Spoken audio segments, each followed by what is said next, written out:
In fairness, malamig rin kasi dito eh, no? Right. Sana Hindi ko lang all. maintindihan sa'yo, Coach Mike, wala kang jacket na dala. Oo nga, nakalimutan ko.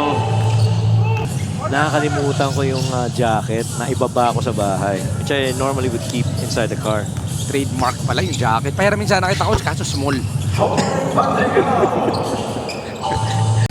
forgot this man. Cashew! Cashew. Cashew. Okay. Cashew nuts.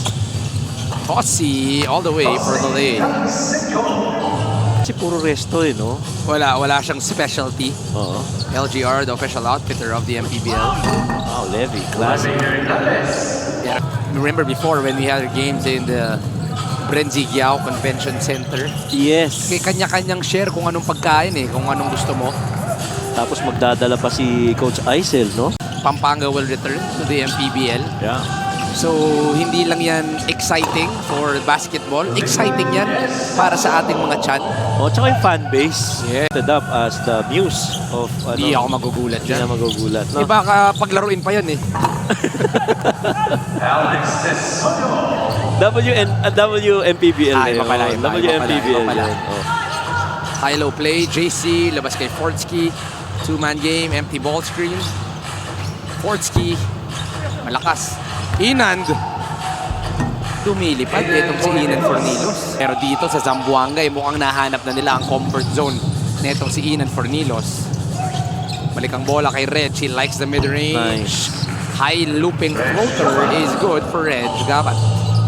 Doon sa last game nila, actually, solid rin yung naging pinakita nito ni Reg Gabat. I felt they lost that. One of the reasons why. And from there, yung rebounding naging challenge na para dito sa Zamboanga. But consistent to who they are.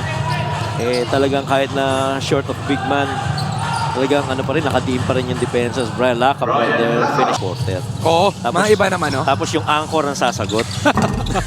Yung anchor ang magkikwento. Oo. 15 on the shot clock. Lacap through the middle. Lacap. Good pass down low to Tosi Tancinco. PL scan the QR code to player visit www.sportplus.ph. Isa to nun sa mga magic bunot ni Coach Don Dura, if I recall correctly. All stopped. Here for that, Lyra. Actually, nakalaban ko pa to si Tosi Tancinco. He played for NU Juniors back in high school and was a guy that I did not like seeing because of how good he was. Si Tosi Tancinco, it's just good to see him. Oo naman. Grabe. Hindi na uubusan ng masusuotin yan. Oo nga. Siguro naisip na lang niya na araw-araw ako makikita sa TV, mag-invest na lang din ako sa aking mga susuotin. Oo. Tapos na naman si Sir Saldi, ang koleksyon, mga gitara. Gitara. Triple is good for Arthur Calisay. Sir Kalisay na talagang kailangan makita para dito sa Zamboanga. Him very active on the offensive end. Good throw nito at sa inyo na Extreme, ang subok at kompletong appliance brand ng Pilipinas. Triple is good once again for Arthur Calisay. He is loving. Drop pass is a little too low. Keep the ball, Desoyo, far out to Tosi, stops, pops, and drops. Tosi Tancinco. He always has that range, tong si Tosi Tancinco. Kaya nga sinasabi ko na another made three this time. But 11 points in the quarter for Arthur Calisay. Tosi, hard shot. That's well defended by Josh Lazaro.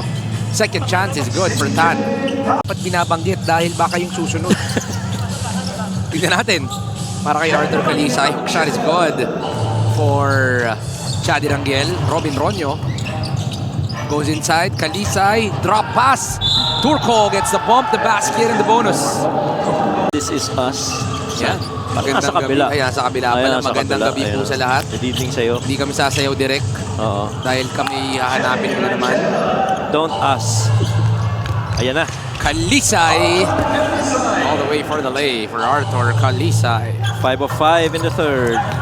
Desoyo, hirap nun para kay Desoyo. 5 seconds, Robin Ronyo stops, pops. Puray, one more opportunity. Puray gets the putback.